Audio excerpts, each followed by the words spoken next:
But, okay, what shall we do? And that's what he tells you now. Yeah, thank you. Good morning. It's still good morning? It is, right? Good. I said no problem. I'm not scared from bits and bytes. I actually love them. So we just started to think about things and start to talk about things. That button?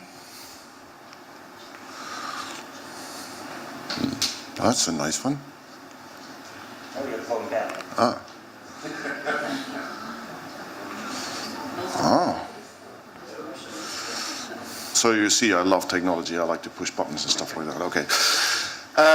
Yeah, for me there were some boundary conditions, as you just heard. So basically everything is moving, nothing is fixed. So and first class in project management school, they tell you fix the scope of what you're doing, fix the time frame, fix everything, and don't let yourself into discussion to change anything.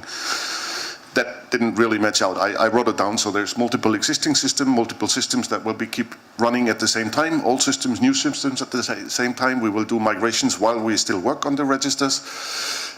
We have very different people that need to work together and communicate together. And the register itself is also speeding up in the development, so the register won't stay. We just heard yesterday a lot of possible future things that we need to deal with. So probably that won't stay that way either. So that was my boundary condition. I didn't say no. So we try to do that together now. So we had some reasoning trying to figure out how to do this. So there's a moving target. We don't fight it anymore. We just say it is like that. The world is going and turning, and we are turning with it. So we need just to be happy with that and get going. So finally, we need flexibility to whatever happens and whatever is thrown at us, we somehow can handle. Misunderstandings is something that is really bad, and we both speak German pretty well. Anyhow, IT people and legal people, even if they speak the same language, doesn't mean that they understand what they're saying. So that can really cause a problem. So we spend a lot of time in communication. So we enable communication wherever that is possible. We try to create a supportive environment that this really happens. And we try to use all channels. So it's better to have something said one time more than necessary than not having talked about it. We try to reduce friction. So no mechanical engineers here in the room, I believe. Friction is something very bad. In the project management world, friction is also very bad because it keeps us talking about processes and problems instead of solving problems all the time. So that's something we really need to do. So we try to inline the regulatory efforts of our project and the technology that we have so that it somehow can work together instead of finding out what are the differences in those places. We try to minimize dependencies as much as we can because in the next state there will be other dependencies. So every dependency will be a problem and we try to get rid of it as good as we can. We chose to use as much open source software as possible because that really frees us from the dependencies of Oracle or Microsoft or EACT as a service stack. And apart from the database, we did a pretty good job on this, I believe.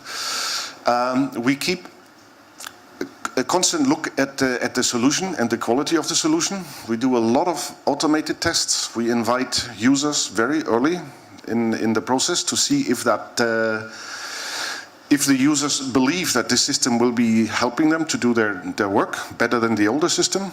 And we take this feedback in the very early time of the project to rethink our concepts and try to make it work for everybody. And we try to look ahead. So before bumping into a major problem, we try to avoid it.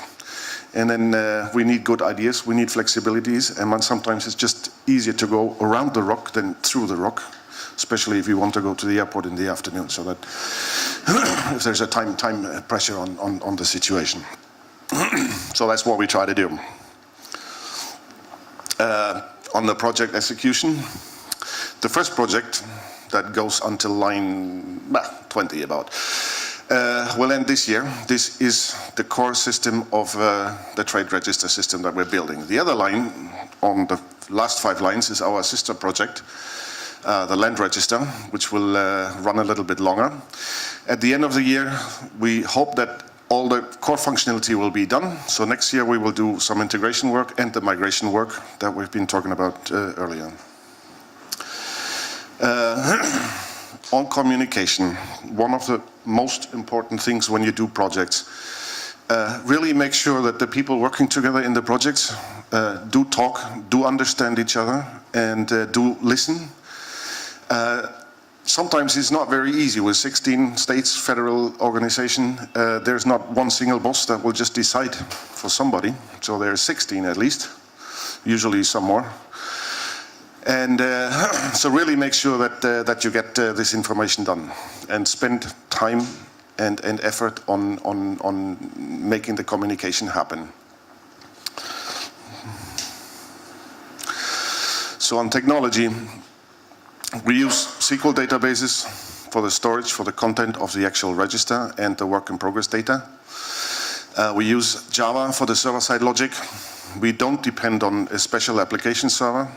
So that will run on a Tomcat server, that will run on a WebLogic server or any other application server. So we don't use specific functionality on that side. On the front-end side, we use HTML5, CSS3, JavaScript in form of Angular for the client software that we use. Right now, we are at Angular version 6, which is about a month old, and we try to keep pretty close to the actual development. We use Elasticsearch for the searching. We use RabbitMQ for the asynchronous message communication.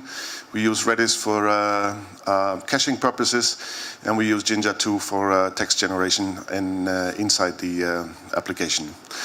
We use exclusively REST interfaces, APIs, web APIs, for the communication between the front end and the back end. So that means all those APIs can be used by any other service that wants to access those services. And this is based on the access rights, not on a technical playground. And you might use these REST interfaces with any language and with any client system. One example of this, so we specified all the services in a language called Swagger, or today it's called Open API Specification. So this is a formal language that defines the service. What are the parameters that go into the system or into the service, and what are the result sets that come out of the service? There are examples. This documentation is automatically generated. The client side and the server side source code that accesses these services is automatically generated. So this gives us the flexibility that we can use the backend using in one system, and the front end with a completely different technology. So that is one of the examples how we try to get the independence done. We use responsive design. So screen size, as it did 10 years ago, does not really matter. So we can use it on a standard web browser, and we might use it on a tablet or even on a phone. Sometimes it doesn't really make sense to read small documents, but that helps. We use Elasticsearch for searching, so we don't really query our registered data directly. We build up the structure for searching and put all the information that we need to generate the answer lists to get it done. So basically what we do at design time, we define the data structure and then find a mechanism to put the data from the relational world into the search world. And we have a lot of flexibility at the time we're operating on this, changing languages, changing synonyms, implementing filters, change the scalability to whatever need we have on that sense, without really the need to change the core system. We're trying to integrate a text building system so that the users itself, they can write their templates their own and integrate them easily into the application. So whenever we need some new forms, we can generate them on this basis, and we do not have to recompile or redeploy the base application, the core application. There's some way or some need to integrate the web application into existing application in the justice community in Germany. So we did some prototypes of how to do it. Technically, this is rather easy done because we are just a web application, and usually any browser is already included in these type of applications. Where it gets a little bit more difficult is discussing the communication between the two application sites. So whenever we switch a company context, we need to advise some of the other systems that the context has been switched. That's pretty dark. Yeah, Rolf, you had another word.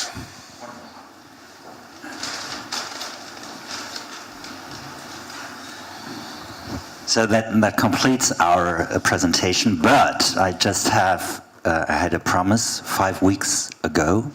I was at a Yaka, and I said, well, we will do this presentation at IACR, CRF, and at ECRF. And the ones who really make it and come to all 3 presentations, they get a prize. And I keep my word. So we are here at a university. Not for you. And you didn't make it. So, but as far as I know, there were 2 people. Rico and Bill. And 3. You're there too. But were you? Okay. So, I oversaw someone. But you deserved a shirt altogether. So, I think, let's see. Don't look on the size. It's Bill. Bill got 1 too. Yeah. And you then get 1 too. Whoops. So, thank you very much. Thank you for taking the time, and we're looking forward for questions, if there are one.